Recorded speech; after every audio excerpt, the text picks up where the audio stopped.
His Excellency Imran Khan. May I request protocol to escort His Excellency. I have great pleasure in welcoming His Excellency Prime Minister of the Islamic Republic of Pakistan, and I invite him to address the General Assembly. Bismillah ar-Rahman ar-Rahim. Iyyaka na'budu wa iyyaka nasta'in. Mr. President, Honorable Secretary General, Excellencies, ladies and gentlemen, I feel honored today to represent my country at this forum of world leaders, where we have a chance to discuss problems that the world is facing. I want to talk about a lot of problems, but just 4 today. And I especially came to this forum despite a difficult time in my country, facing challenges.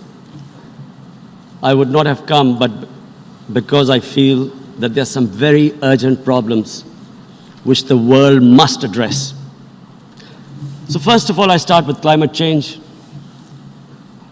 So many leaders have talked about climate change. But Mr. President, I feel that there is a lack of seriousness. Perhaps world leaders some of the leaders who can do a lot, do not realize the urgency of the situation. We have a lot of ideas, but as someone said, ideas without funding is mere hallucination. Pakistan, I'll give you an start with my own country. Our country is amongst the top 10 nations in the world which are most affected by climate change. We depend upon our rivers. We are mainly an agricultural country. And 80% of the water in our rivers comes from our glaciers. The glaciers not just on the Pakistani side, even India. The 80% of the water in Ganges and the Indian rivers also comes from the glaciers, from the Himalayan glaciers, Karakoram, Hindu Kush. And these glaciers are melting at quite a rapid pace. We detected already 5,000 glacial lakes in our mountains. And if this keeps going, if nothing is done, we are scared that humans are facing a huge catastrophe. In my country, when my party came to power in the province of KP, we planted 1 billion trees in 5 years. Now we've set ourselves a target of 10 billion trees in Pakistan. Idea being to counter the effects of global warming. But one country cannot do anything. This has to be a combined effort of the world. My optimism comes from the fact that the Almighty has endowed humans with great powers. We can do anything, provided our survival instinct is stirred up. And this is really what I hope that the United Nations will take a lead in this. There must be more emphasis. Richer countries must be pushed. Countries that mainly are responsible for greenhouse gas emissions. They must be pushed because our country contributes minuscule amount to greenhouse gases. So I feel that the United Nations must take leadership in this. My second issue for me right now is even more critical. Mr. President, every year, billions of dollars leave the poorer countries and go towards rich countries. Billions of dollars siphoned off by the ruling elites of the developing world. And they find their way into Western bank accounts, offshore accounts, tax havens, expensive properties hidden behind companies bought in Western capitals. Mr. President, this is devastating the developing world. This is causing more poverty, deaths. It's impoverishing the developing world. The difference between rich and poor countries is growing because of this. Money laundering, which happens because money leaves the poorer countries into rich countries, is not treated the same as, for instance, money from drugs or terror financing. The seriousness which terror financing and money from drugs, the way it is treated, it's not the same. The way the poor countries are being plundered by their elites. It's not happening. In my country, when I took charge of our government a year back, in the 10 years preceding that, our total debt went up 4 times. The debt we had accumulated in 60 years, just in 10 years, it went up 4 times. As a result, the total revenue we collected in 1 year, half of it went into debt servicing. How are we going to spend money on our human beings, 220 million people, when half the money is going into debt servicing? Because our country was plundered by the elites, the ruling elite. And easily they could get the money out. And when, Mr. President, we located properties in Western capitals bought by this money through corruption and money laundering, located the properties of these corrupt leaders, we find it so difficult to retrieve it. That money, if we retrieved that money, we could spend on our human beings. But as such, it's so difficult. The laws protecting these criminals. We do not have the sort of money to have expensive lawyers and spend millions and millions of dollars.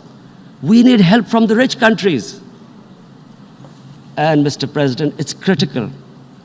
The rich countries must show political will. They cannot allow this to happen. How can the poor countries spend money on human development, which the United Nations asks, SDG? How are we going to do it when this money can easily leave our countries? So, unless the rich countries intend to build walls to stop economic refugees coming as we see right now, they must take action. They must take action now. It must be a deterrent. Corrupt ruling elites should not be able to take money out easily and park it into foreign bank accounts and into these properties abroad. And I never understand why. Why do we have these tax havens? Why is this allowed? Why shouldn't rich people pay taxes? Why is it legal to have these tax havens where you have these secret accounts? Because, world is changing. The population of the world is growing. Sooner or later, you're going to have a crisis. If the poor get poorer and the rich get richer, there is going to be a crisis sooner or later. So this is my second point. I hope that the United Nations takes a lead in this. It involves the IMF, the World Bank, Asian Development Bank. They must find a way of stopping this plunder of the developing world. My third point is Islamophobia. There are 1.3 billion Muslims in this world. There are millions of Muslims living in other countries, European countries, and the US as minorities. Islamophobia, since 9/11, has grown at a pace where it is alarming. Human communities live together. There should be understanding amongst them. But Islamophobia is creating a division. Muslim women wearing hijab, it's become an issue. It's become an issue in some countries. hijab is some sort of a weapon. A woman can take off her clothes in countries, but she can't put on more clothes. How is this happening? Because of Islamophobia. And how did this Islamophobia start? After 9/11. And why did it start? Because certain Western leaders equated terrorism with Islam. Islamic terrorism. Radical Islam. What is radical Islam? There is only one Islam. And that is the Islam we follow of Prophet Muhammad sallallahu alaihi wasallam. There is no other Islam. Radical Islam, Islamic terrorism, what message did they send to people in the West? And why is there Islamophobia? How is a person in New York, in the Midwest, in the US, in European capital, how is he going to distinguish between who is a moderate Muslim and who's a radical Muslim? Because terrorism has nothing to do with any religion. This Islamic terrorism, Islamic radicalism, and sadly used by leaders, this has been the main reason for this Islamophobia. And it has caused pain amongst Muslims. We in Muslim countries watch this Islamophobia traveling abroad, and it's getting worse. And may I just say, Mr. President, that in European countries, it is marginalizing Muslim communities. And we all know that marginalization leads to radicalization. Some of the people who ended up as militants in Syria and other places were from marginalized Muslim communities. And my point here is that we must address this issue. I'm sad to say that we Muslim leaders have not addressed this issue either. After 9/11, when this thing came about war against radical Islam, rather than Muslim leaders trying to explain to the West that there is no such thing as radical Islam, in all human communities, they are radicals, they're liberals and rest are moderate. All human communities, Christians, Jews, everyone has it. But Islam is not radical, neither Judaism, neither Christianity, neither Hinduism. No religion preaches radicalism. The basis of all religion is compassion and justice, which differentiates us from the animal kingdom. But unfortunately, the Muslim leadership was so scared of being called radical Islam that all of them became moderates. In Pakistan, we were in the eye of the storm, and our government coined a phrase called enlightened moderation. No one knows what it meant. But everyone started putting on Western suits that they were moderates. Started speaking, even those who didn't know English would speak English because they were moderates. No one had a clue what it was. Because we, in the Muslim world, did not explain to the West that there is no such thing as radical Islam. One of the reasons why, after 9/11, Islam was supposed to be equated with terrorism was suicide attacks. Because the 9/11 bombers did a suicide attack, all sorts of theories came up that the Muslims are involved in suicide attacks because they will get virgin in heavens. Some came up with, what about women, suicide attackers? So this bizarre thing happened. No one explained. Suicide attacks and Islam were equated. No one did research that before 9/11, the majority of suicide attacks in the world were by Tamil Tigers, who were Hindus. No one blamed Hinduism, and quite rightly. What has Hinduism got to do with what desperate people were doing in Sri Lanka? We all know we've seen films about Japanese kamikaze pilots at the end of the Second World War doing suicide attacks. No one blamed the religion. But here we were, trying to prove we were moderates and not explaining to the West. But the most important thing I wanted to say here today, in explaining this Islamophobia, Mr. President, and I feel it's very important because I played professional sport in England, I spent a lot of time there, so I know how the Western mind works. and how West views religion. So where the misunderstanding about Islam came. And one of the reasons it caused Islamophobia. That was, in 1989, this book was published, maligning, insulting, ridiculing our Prophet Muhammad sallallahu alaihi wasallam. And there was a reaction in the Muslim world. The West couldn't understand what was the problem. Because in the West, because I have spent so much time in the West, religion is perceived completely differently. They don't look upon religion like we do. And so, Islam was supposed to be an intolerant religion. It was against freedom of expression. And Islam took a real beating 30 years ago. I still remember it became a watershed. And every 2 or 3 years, someone would malign our Prophet, peace be upon him. There would be a reaction by the Muslims. And again, it was Islam, an intolerant religion. Again, this time, I blame a certain section of the people in the West who deliberately provoked this, knowing the impact it would have. But the majority of the people in the West didn't understand.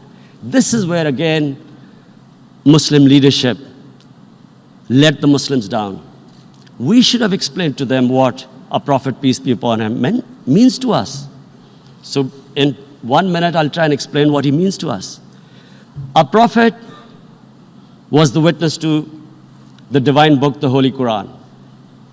The Holy Quran is the book of guidance for Muslims, and the Prophet's life was living the Quran. He was an example of what the Quran guided us to be.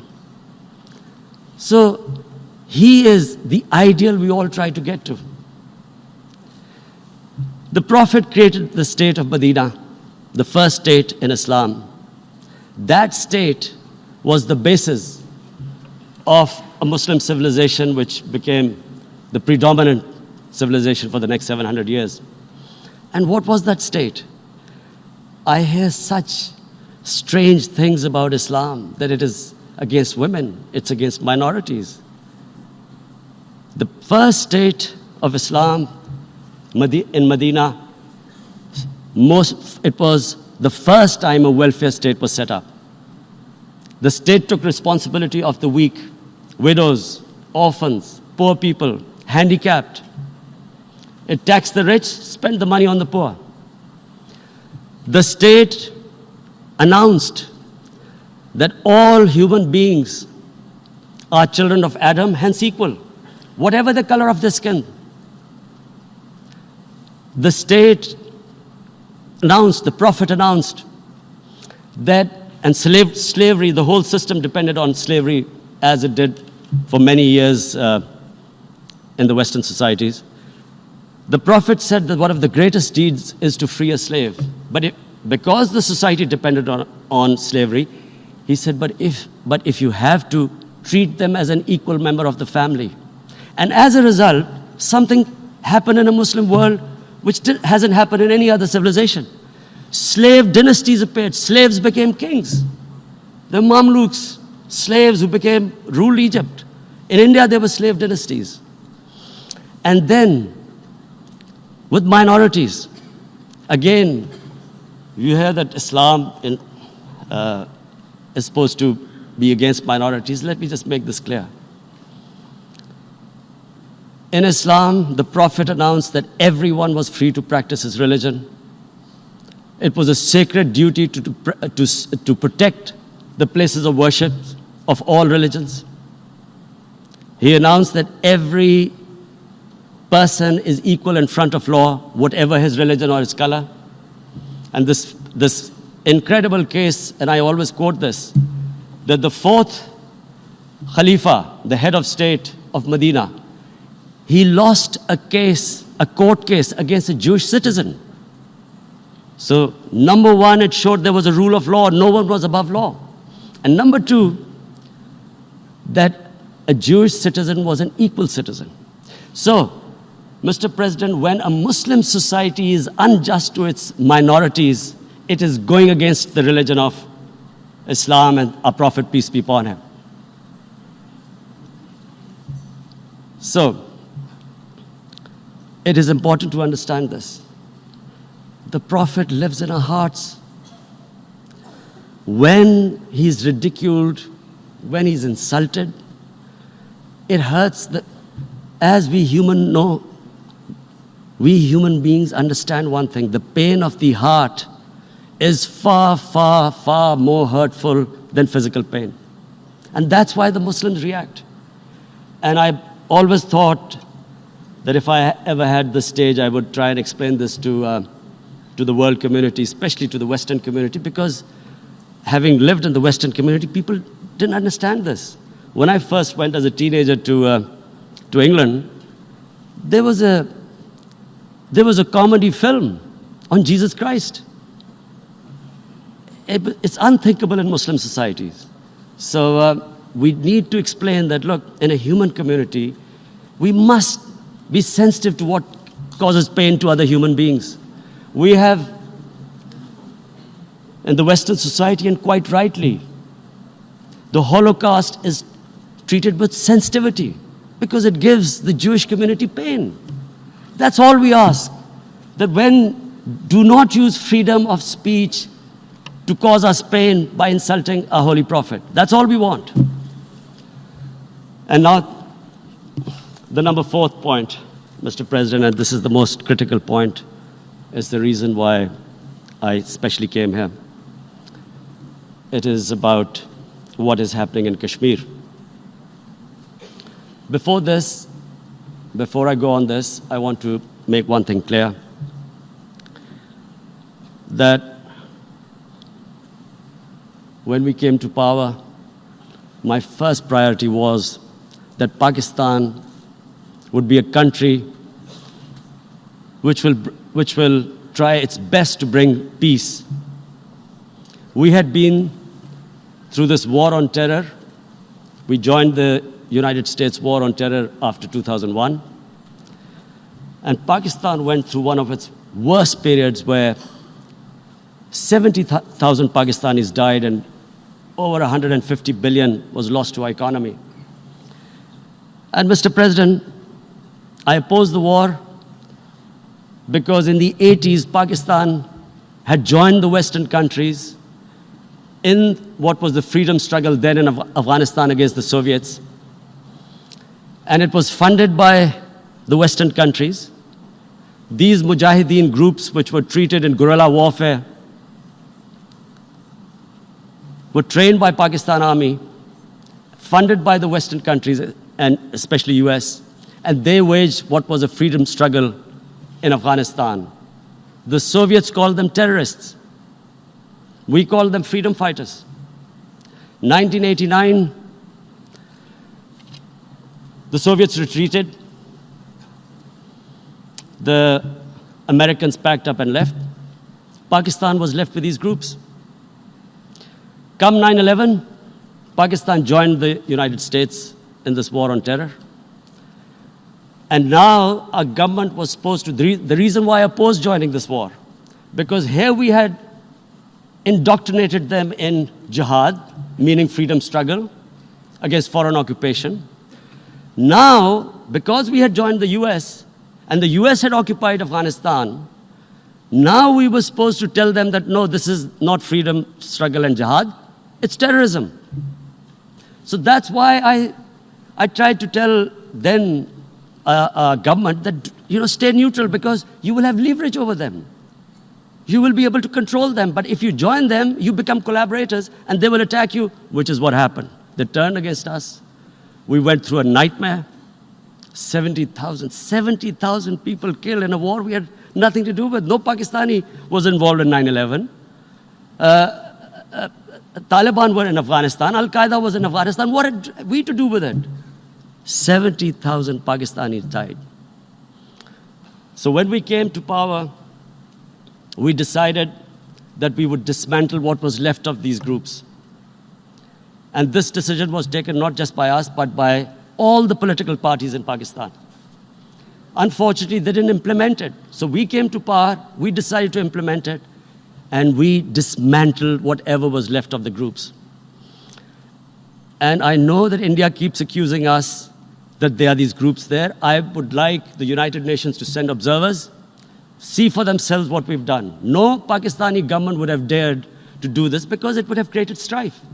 But we decided that there would be no militant organizations in Pakistan. So I need to give you this background and to what I'm going to say later on. And secondly, we started mending fences. I invited the Afghan president. We developed a relationship with Afghanistan. We had problems with Iran. We mended fences there. And then India. Now let me just give you a little background about my relationship with India. Because of cricket, and cricket being it's a passion in the subcontinent, I had great following in India.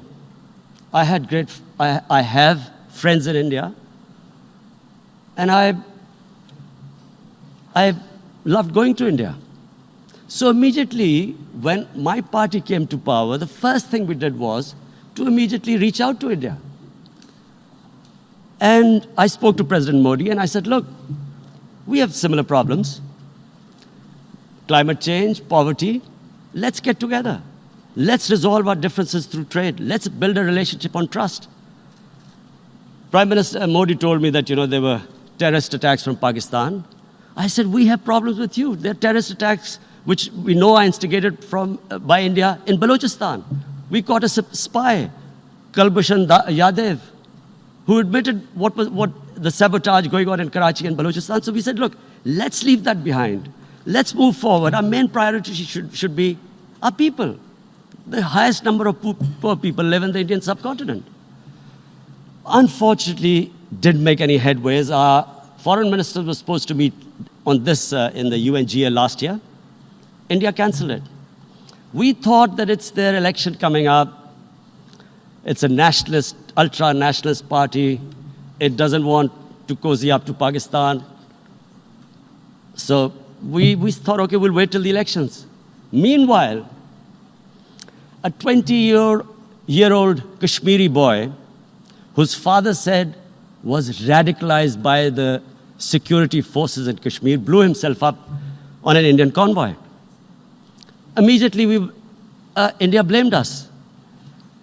I spoke to the Indian public on television. I said, if you give us any iota of proof, we will immediately take action because we've clamped down on these groups. Rather than sending us any proofs, they sent their jets in, they bombed us. We retaliated. Two of their planes were shot down, one pilot bailed out in Pakistan. We immediately returned the pilot, saying that, look, we do not want any escalation. Rather than taking that as a peace gesture, the entire campaign, almost the entire campaign of Mr. Modi in the election was how he had taught Pakistan a lesson that jets had killed 350 terrorists. Complete lie. They had just killed about 10 trees of ours, which was quite painful given that, we are growing all these trees. He then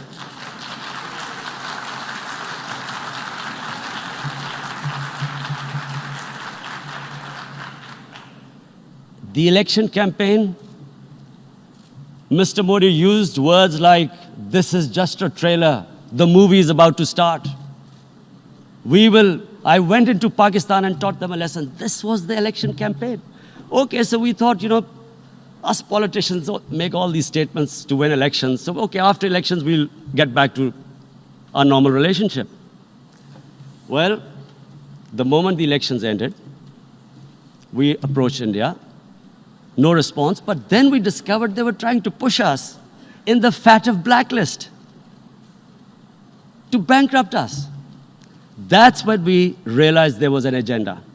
And that agenda became obvious on the 5th August when India went against 11 United Nations Security Council resolutions which say that Kashmir is a disputed territory and the people of Kashmir have the right of self-determination. They went against that. They went against Simla Accord, which is about bilateral, sorting out our differences through bilateral means, went against that. they actually went against the Indian Constitution. Illegally, they revoked Article 370, which gave Kashmir the special status. They got an extra 180,000 troops there. Total number of security forces in Kashmir now are 900,000. And they put 8 million people of Kashmir under curfew.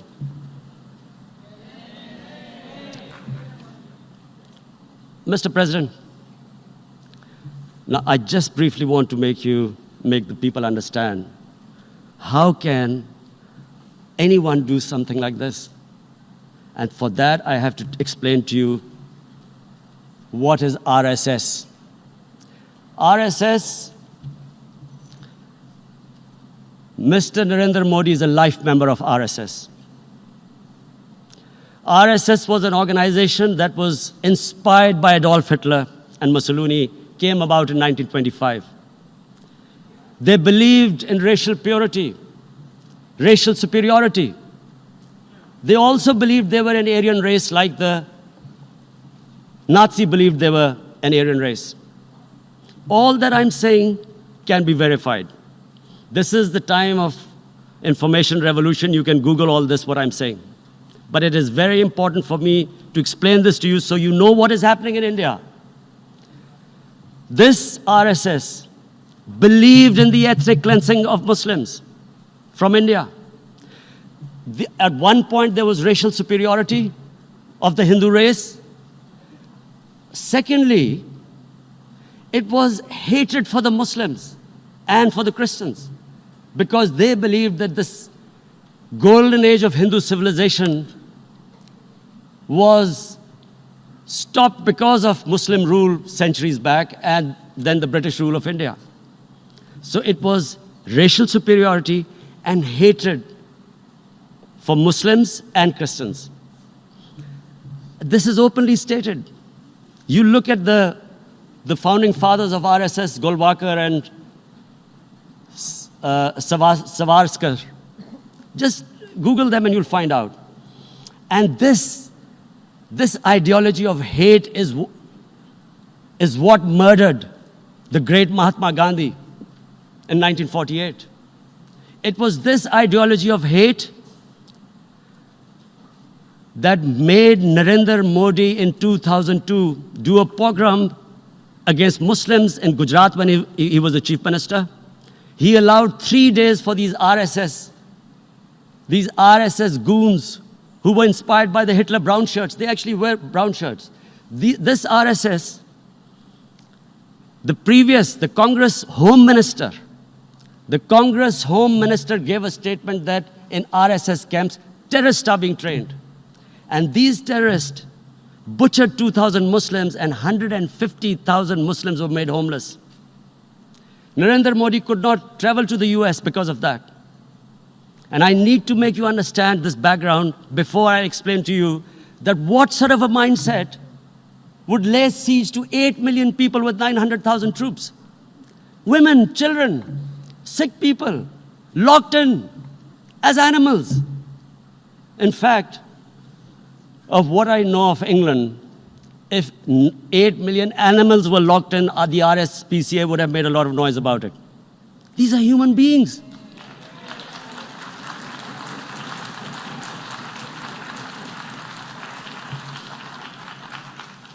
And Mr. President, what comes with racial superiority, these illusions of Aryan superior race, is arrogance.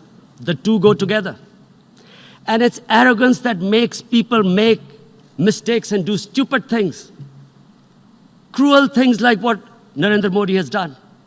It's sheer arrogance.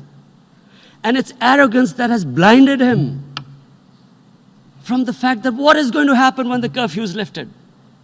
Has he thought about it? This hasn't been thought through. What is he going to do when he lifts the curfew? Does he think that people of Kashmir will quietly accept the status quo because India has changed the constitution and taken away the special status? They'll accept that? Mr. President, 100,000 Kashmiris have died in the past 30 years because they were denied the right given by the United Nations the right for self-determination. 100,000 have died and 11,000 women have been raped. There are two United Nations human rights reports on this. The world hasn't done anything because India is a huge market, 1.2 billion people. Sadly, the material prevails over the human. But this has serious consequences. Again, I repeat, that's why I'm here. Look, what is going to happen when the curfew is lifted will be a bloodbath. The people will come out. There are 900,000 troops there. They haven't come to, as Narendra Modi says, he's done this for prosperity of Kashmir. This is supposed to be for the development. These 900,000 troops, what are they going to do when they come out? There'll be a bloodbath. Has he thought it through what happens then? Mr. President, has anyone thought that what happens when there is a bloodbath? What do you think the impact will have on people of Kashmir? What do you think they will think? The way they have been boxed in their houses, treated like worse than animals, no rights. Thousands of all the political leadership has been arrested, taken out of Kashmir. Even those Kashmiri leaders who were pro-India have been taken out. 13,000 boys have been picked up and taken to God knows which destinations. So what do they think? What will the people of Kashmir do when they lift the curfew? They will be out in the streets. And what will these soldiers do? They will shoot them. They've already used pellet guns, blinded young boys. In the last 6 years, the 5 years, the oppression that has gone on in Kashmir. And so, Kashmiris will be further radicalized. Mr. President, there will be another Pulwama. And guess what? India will blame us.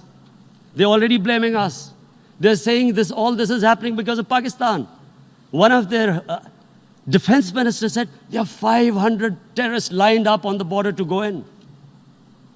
Why would Pakistan send 500 terrorists when there are 900,000 troops there? What impact are they going to make? What will they do? And why would? Don't we know that the moment there is some terrorist attack, all that will happen is there will be further cruelty and oppression of the people of Kashmir. We will just give the 900,000 troops to further crush the people of Kashmir. And then we'll give the Indian government an excuse that, look, Pakistan is a terrorist state, and this mantra that has gone on, Islamic terrorism. The moment you use this catchword, Islamic terrorism, the whole world turns away. No one talks about human rights. You can do whatever you want, which is what has happened in Kashmir, because they keep using this word, Islamic terrorism. And this is what they're doing right now. What do we benefit from further increasing the cruelty on the people of Kashmir? And why would we want this? But there is no other narrative left for India. As when they lift the curfew, whatever happens, Pakistan will be blamed, and there is always a danger of another Pulwama. They might come and bomb us again, and then another cycle might start. And what does Narendra Modi think? That 180 million Muslims of India are thinking right now. Aren't they watching these Kashmiris stuck inside for 55 days they've been stuck in? Aren't they watching? What do you think? Don't you think that the Muslims will be radicalized in India? And I'm talking about 180 million people. And when they get radicalized, there will be some incident in India somewhere down the line. Again, we will be blamed. And I'm warning you right now, again, we will be blamed. And Mr. President, what about 1.3 billion Muslims who are watching this? And they know that it is only happening in Kashmir because they're Kashmiri Muslims. This is not happening to Kashmiri Hindus. They know that this is happening because of their religion. So what do you think they will be thinking? What do you think the Jewish community would think if there were, forget 8,000 Jews stuck like this? What do you think Europeans would think? What do we think? I mean, any human community, if their members are stuck like that, what do you think they will think? Are we a children of a lesser God? Is it not going to cause us pain? And then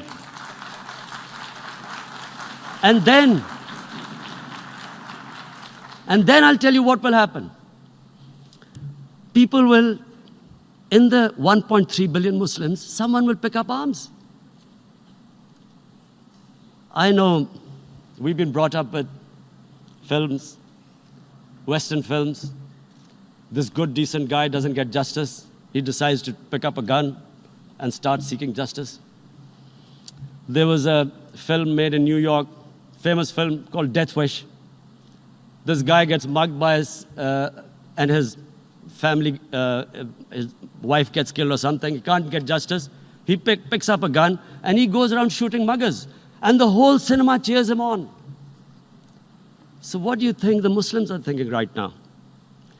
If there is a bloodbath, there will be Muslims becoming radicals, not because of Islam, but because of what they will see, that there's no justice when it comes to Muslims. There were Rohingya Muslims, Myanmar, who are, God knows, almost 1 million people out, ethnic cleansing. What was the response of the world community? So what do you think will be the response of 1.3 billion Muslims? I picture myself. I'm in Kashmir.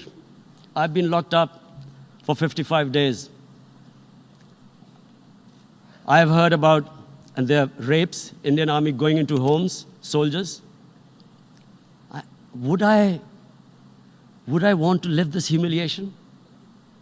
Would I want to live like that? I would pick up a gun. You're forcing people. You are forcing people into radicalization. When people lose the will to live, what is there to live for? And this is what, if you can do this to human beings, you are actually radicalizing people. And so, Mr. President, I want to repeat here, this is one of the most critical times. There will be a reaction to this. Pakistan will be blamed. 2 nuclear-armed countries will come face to face, like we came in February. And before we head in that direction, the United Nations has a responsibility. This is why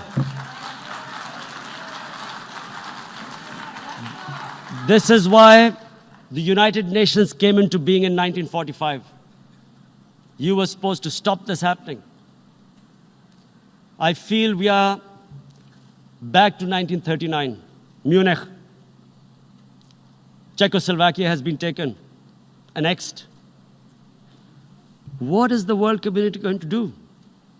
Is it going to appease a market of 1.2 billion, or is it going to stand up for justice and humanity?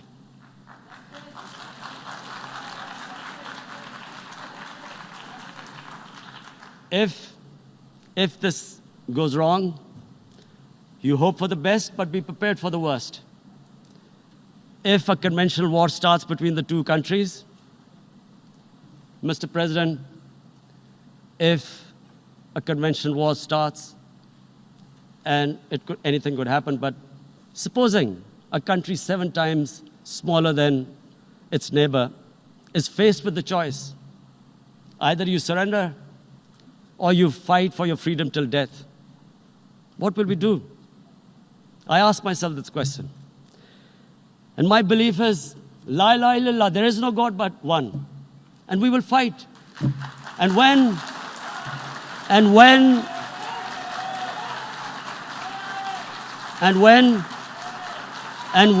a nuclear-armed country fights to the end, it will have consequences far beyond the borders.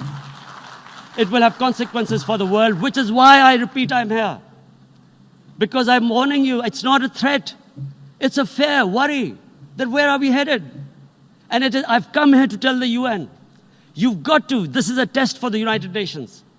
You are the one who guaranteed the people of Kashmir the right of self-determination. They are suffering because of that. And this is the time. This is the time not to appease like in 1939 appeasement took place. This is the time to take action. And number one action must be that India must lift this inhuman curfew, which has lasted for 55 days. It must free all political prisoners, and especially those 13,000 boys that have been picked up. Parents don't know where they've disappeared. And then the world community must give the people of Kashmir their right of self-determination. Thank you.